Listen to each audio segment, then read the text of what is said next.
Welcome to my channel Sumit Gupta HR. आज हम पढ़ेंगे फाइनल काउंट्स विद एडजस्टमेंट। तो एडजस्टमेंट के बारे में आपने याद रखना है कि कोई भी एडजस्टमेंट होगी वो हमेशा दो बार आएगी। एक ट्रेडिंग अकाउंट जहां प्रॉफिट एंड लॉस में और दूसरी बार बैलेंस शीट में। तो कौन सी एडजस्टमेंट ट्रेडिंग अकाउंट में आएगी और कौन सी एडजस्टमेंट प्रॉफिट एंड लॉस में और बैलेंस शीट में, डेबिट साइड या क्रेडिट साइड, आज हम इसके बारे में डिस्कस करेंगे। तो सबसे पहले फर्स्ट एडजस्टमेंट जो हमने पढ़नी है वो number 1, out standing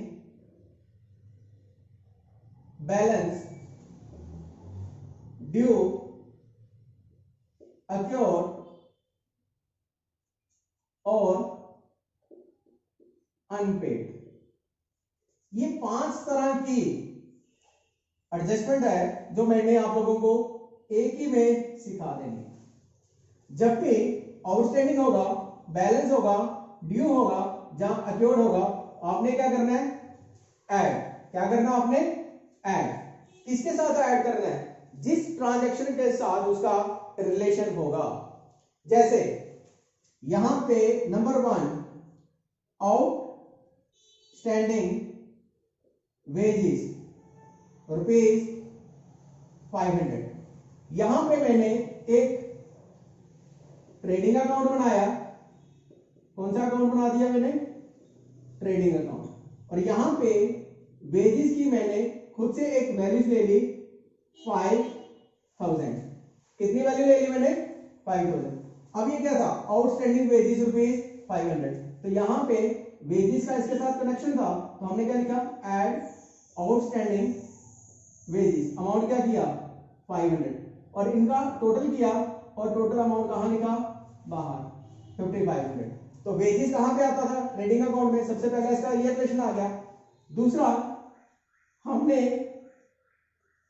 balance sheet बनाई, तो बैलेंस शीट में क्या आता था? ये हमारी लायबिलिटीज आती है और यहां पे हमारी एसेट्स। जब आउटस्टैंडिंग वेजेस का एक रूल याद रखना है, यहां से यहां पे दिया था प्लस, तो मैंने क्या किया? यहां पे एक डेबिट साइड और एक क्रेडिट साइड। जब मेरे पास आउटस्टैंडिंग होगा, बैलेंस होगा, या ड्यू होगा, या अक्योर्ड होगा, या अनपेड होगा, अगर ये डेबिट में होगा तो हमने इसको लायबिलिटीज में लिखना है। अगर ये क्रेडिट साइड होगी तो हमने कहां लिखना है इसको? एसेट्स में। अब ये कहां पे थी? डेबिट साइड में, तो हमने कहां लिखा? लायबिलिटीज में। तो ये क्या लिखा? Outstanding wages. अमाउंट कितना आ गया? 500। दूसरा रूल, ये तो मैंने इसका शॉर्टकट बता दिया। आउटस्टैंडिंग वेजेस क्या थी हमारी? लायबिलिटीज। तो हमने कहां लिखा इसको? लायबिलिटीज में। सिंपल सी बात। अगर हमारी लायबिलिटीज है तो लायबिलिटीज में, अगर हमारी एसेट्स है तो एसेट्स में। ये फर्स्ट रूल आ गया। इसी तरह बैलेंस की बात थी, नंबर 2। इसने बोला रेंट बैलेंस फॉर 3 मंथ ₹3000। अब आपको पता है जो रेंट है, रेंट कहां जाता है? प्रॉफिट एंड लॉस में। रेंट कहां जाता है? प्रॉफिट एंड लॉस अकाउंट में। तो मैंने क्या किया? एक नया अकाउंट बना दिया, प्रॉफिट एंड लॉस अकाउंट। कौन सा अकाउंट बनाया? यहां पे प्रॉफिट एंड लॉस अकाउंट। और यहां पे एक अपने से अमाउंट लिख दी रेंट की 7000। कितनी अमाउंट लिखी मैंने? 7000। अब ये रेंट कहां पे था? 3000। क्या बोला उसने? बैलेंस। तो यहां पे क्या लिखना था? Add outstanding rent. अमाउंट कितना आ गया? 3000। और टोटल कितना किया हमने? 10000। अब ये आउटस्टैंडिंग रेंट डेबिट साइड में था, तो हमने यहां पे क्या लिखा? Outstanding rent 3000। अमाउंट कौन सी लेनी है हमने बैलेंस शीट में? 3000, जो बैलेंस हमारे पास था। इसी तरह number 3, salary unpaid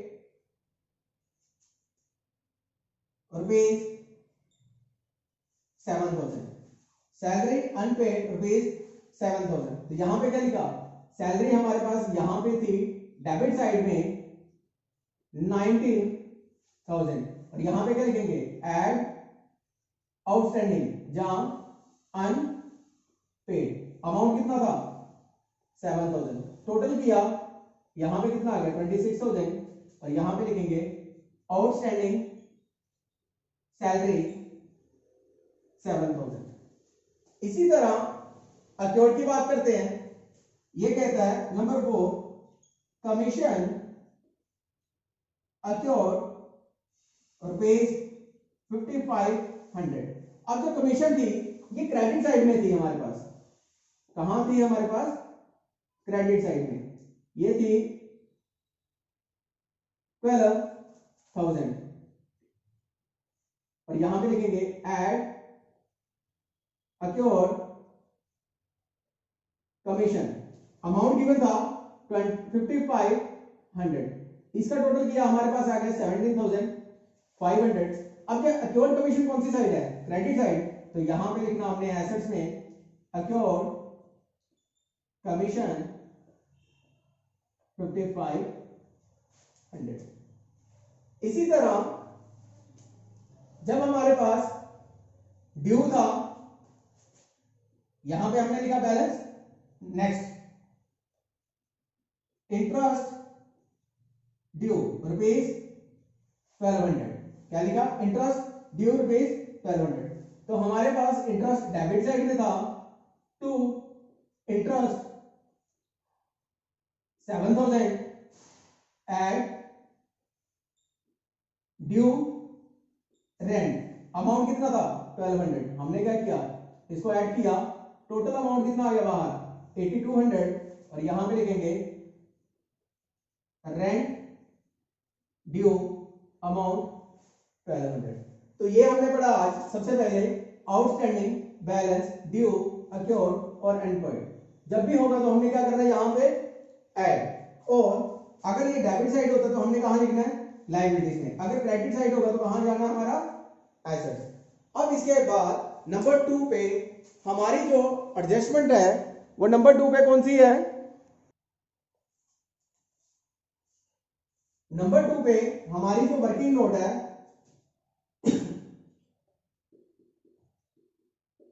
prepaid paid in advance और रिसीव्ड इन एडवांस के बारे में।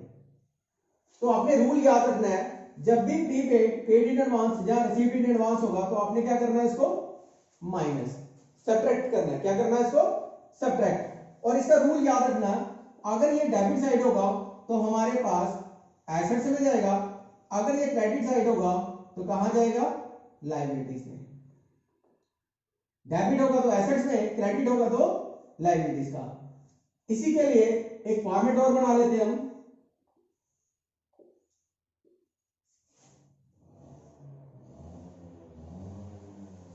ये हमारे पास प्रॉफिट एंड लॉस अकाउंट और ये हमारे पास बैलेंस शीट। सबसे पहले जैसे यहां पे इंश्योरेंस की बात करते हैं। इंश्योरेंस की अमाउंट दी थी 1000 और यहां पे वर्किंग नोट दिया था prepaid insurance rupees 350।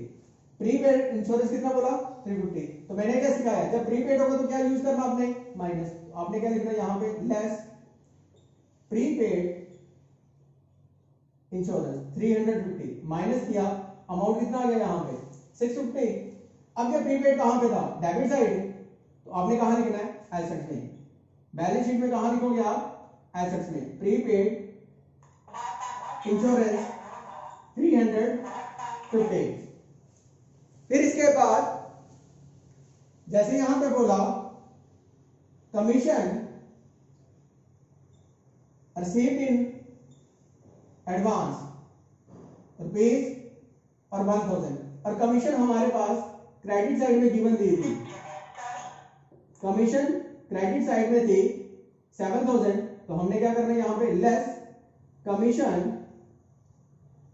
Received in advance amount कितना गिवन था 1000 माइनस किया और बाहर आ गया 6000 और डेबिट साइड में आ गया यहाँ पे 2, यहाँ पे commission received in advance amount कितना आ गया 1000। इसी तरह number 3 rent paid in advance rupees 4000 और यहां पे रेंट दिया था डेबिट साइड में 24,000, तो यहां पे क्या करेंगे less rent paid in advance 4000 हमने माइनस किया, अमाउंट कितना आ गया यहां पे 4000। ये रेंट पेड इन एडवांस कौन सी साइड था डेबिट साइड, हमने कहां लिखा क्रेडिट में, तो ये क्या लिखा rent paid in advance amount कितना आ गया 4000। तो ये किसकी बात की हमने प्रीपेड पेड इन एडवांस और रिसीव्ड इन एडवांस। ये कौन सा था वर्किंग नोट नंबर 2 जिसमें हमने एडजस्टमेंट कौन सी सीखी प्रीपेड पेड इन एडवांस और रिसीव्ड इन एडवांस। अब हम करेंगे डेप्रिसिएशन के बारे में। डेप्रिसिएशन क्या होती है कि कोई भी एसेट्स होगी उसकी वैल्यू को डिक्रीज करती है। जब कोई भी वैल्यू डिक्रीज होगी, कोई भी एसेट्स डिक्रीज होगी तो हमें क्या होगा लॉस। तो लॉस कहां जाता है हमेशा प्रॉफिट एंड लॉस। इसके 3 केसेस हैं, 3 वे है कि डेप्रिसिएशन कैसे चार्ज करनी है हमें। नंबर 1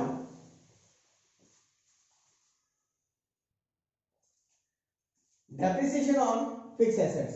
तो यहां पे हमने बना दिया प्रॉफिट एंड लॉस अकाउंट और थर्ड हमने बना दिया बैलेंस शीट। तो सबसे पहले फर्स्ट यहां पे हमारे पास एक बैलेंस शीट में थी बिल्डिंग और इसकी वैल्यू दी थी 50,000। बैलेंस शीट में बिल्डिंग कितनी थी 50,000 और यहां पे ये कहता है depreciation on building rupees 5,000 when amount is given. Simple दिया उसने डेप्रिसिएशन ऑन बिल्डिंग कितना है 5,000, तो आपने डायरेक्टली लिख देना यहां पे to depreciation on building rupees 5,000। ये क्या आ गया व्हेन अमाउंट इज गिवन, ये डायरेक्टली ले लिया आपने। दूसरे केस में यहां पे उसने मशीनरी की बात करता है। सबसे पहले बिल्डिंग के बारे में बात कर ले। यहां पे डेप्रिसिएशन ऑन बिल्डिंग 5,000 आ गया, यहां पे 5,000 गिवन दिया था, तो हमने क्या करना है इसकी वैल्यू रिड्यूस करनी है। यहां पे क्या लिखेंगे लेस डेप्रिसिएशन। जब भी डेप्रिसिएशन होगी हमारी एसेट्स की वैल्यू डिक्रीज करेगा और फिर हमने बाहर लिखना है 45,000। यहां पे क्या होगा बिल्डिंग की वैल्यू कम की 45,000। दूसरी वैल्यू हमने यहां पे लिखा मशीनरी और मशीनरी की कॉस्ट लिख दी मैंने 1 लाख। कितनी लिख दी 1 लाख। और यहां पे उसने बोला depreciation charge on machinery at the rate of 10% per annum. अब यहां पे मशीनरी पे डेप्रिसिएशन कितनी चार्ज करने के लिए बोला 10%। When rate of depreciation is given, तो आपने क्या लिखना है to depreciation on machinery 1 lakh जो इसकी वैल्यू थी इनटू 10/100। अमाउंट कितना आ गया यहां पे 10,000। हमने फाइंड आउट किया कितनी अमाउंट थी जो डेप्रिसिएशन थी, तो यहां पे क्या करेंगे लेस डेप्रिसिएशन 10,000 यहां पे भी कम किया और टोटल वैल्यू 90,000। थर्ड यहां पे हमारे पास फर्नीचर था 40,000। फर्नीचर की वैल्यू कितनी दी थी 40,000। और थर्ड में कहता है charge depreciation on furniture at the rate of 10% per annum for 4 months. या 4 मंथ ले लो और 6 मंथ, तो हम क्या करते हैं यहां पे 6 मंथ ले लेते हैं। गिवन दिया 6 मंथ, इसी तरह 4 मंथ भी दे सकता है, 2 मंथ भी दे सकता है, 1.5 मंथ भी दे सकता है। हमने क्या करना है यहां पे लिखना है to depreciation on furniture. Furniture की कॉस्ट कितनी थी 40,000। रेट कितना था 10%। टाइम पीरियड कितना दिया 6% और 6 मंथ, तो हमने क्या लिखा 6/12। 6 मंथ जा 6 2 जा 10101010 2 2000। तो दैट मींस कि हमारे पास डेप्रिसिएशन कितनी आ गई 2000। हमने यहां पे क्या लिखना है, लेस डेप्रिसिएशन कितनी 2000, और यहां पे अमाउंट आ गया 38,000। तो ये पढ़ा हमने डेप्रिसिएशन ऑन फिक्स्ड एसेट्स। अब इसके बाद जो सबसे मेन और इंपॉर्टेंट टॉपिक है वो है हमारा बैड डेट्स, जिसमें बच्चों को हमेशा एक डाउट्स रहते हैं कि बैड डेट्स कैसे कैलकुलेट करने हैं, कौन सी अमाउंट प्रॉफिट एंड लॉस में डालनी है और कौन सी अमाउंट हमने बैलेंस शीट। तो इसके बारे में आप डिस्कस करेंगे, क्या बैड डेट्स।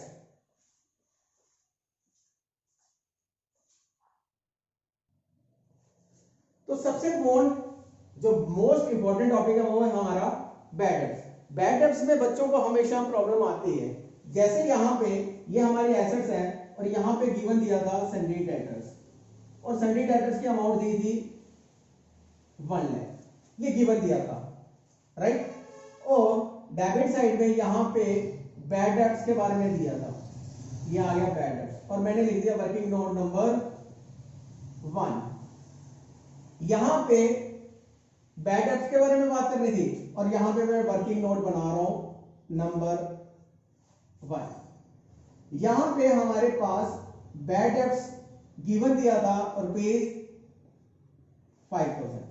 हम क्या करते हैं, वर्किंग नोट की जगह यहीं पे कैलकुलेशन कर लेते हैं, कौन कौन सी यहां पे आएगा, ये लो, यहां पे एडजस्टमेंट कर लेंगे। यहां पे बैड डेट्स कितना दिया था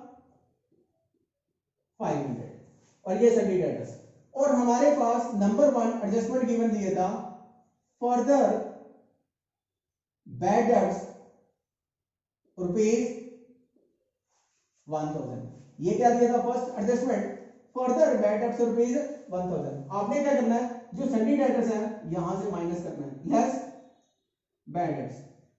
इसका मीनिंग हो गया कि हमें 1000 रुपए का नुकसान हो गया कि हमारे बैड डेट्स हो गए, जो पैसे नहीं मिले, तो हमने क्या किया, लेस बैड डेट्स।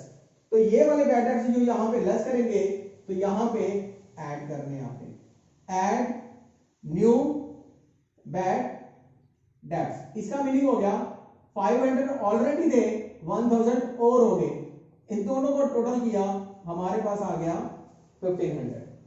अब इसने केस नंबर 2 बोला, make a provision for bad debts at the rate of 5%। कहता है एक नया प्रोविजन बना दो बैड डेब्ट्स का, कितने परसेंट, 5%। तो आपने क्या करना है, यहां पे less new provision for bad debts 99,000 into 5/100। ये यहां पे 20 कैंसिल हो गए, 500, 5 9 जा 45, 5 9 जा 45, 49 माइनस किया 0 5 0 4 9 94,050 बैलेंस रह गया। आपने जो यहां पे प्रोविजन था वो यहां पे ऐड करना, और प्रोविजन हो गया मींस और नुकसान हो गया, add new provision for bad debts.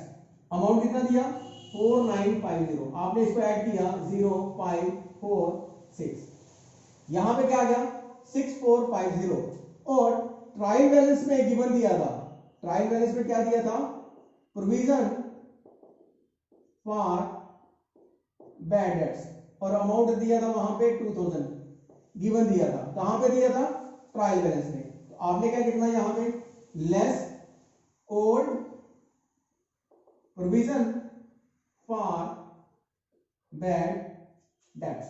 यहां पे जो ओल्ड प्रोविजन होगा वो माइनस होगा, और जो बाकी बैलेंस बचेगा वो यहां पे आ जाएगा 4450। ओल्ड प्रोविजन क्या चाहिए आपने, माइनस, और यहां पे जो ये वैल्यू थी 9405 यहां पे आ गया। इन केस यहां पे एक चीज और आ जाती है, number 3, discount on debtors at the rate of 1%। कितने परसेंट बोला उसने, 1%। जहां 10% भी बोल सकता है, 2% भी बोल सकता है, 3% भी बोल सकता है, वो गिवन दिया होगा। तो हमने क्या करना है, यहां पे वैल्यू दी है 1%, तो यहां पे क्या करेंगे, लेस डिस्काउंट ऑन डेटर्स। अगर गिवन दिया होगा तो यहां पे क्या लिखेंगे, 940, अप्रोक्सीमेटली 940.5 आता है, तो हमने क्या माना इसको 940, तो यहां पे आ गया 10 1 3 9, और यहां पे लिखेंगे 2 डिस्काउंट ऑन डेटर्स, और ये सेपरेट अमाउंट लिखेंगे 940। अगर आप इसको अप्रोक्सीमेटली नहीं मानते तो यहां पे 940.5 आता है, तो हमने इसको अप्रोक्सीमेट लिया 940। तो ये था हमारा प्रोविजन फॉर बैडर्स के बारे में, डिस्काउंट ऑन डेटर्स के बारे में और बैलेंस शीट में। तो आज हमने कितनी एडजस्टमेंट सीखी, सबसे पहले आउटस्टैंडिंग के बारे में, नंबर 2 प्रीपेड के बारे में, नंबर 3 डेप्रिसिएशन के बारे में, नंबर 4 बैड डेट्स के बारे में।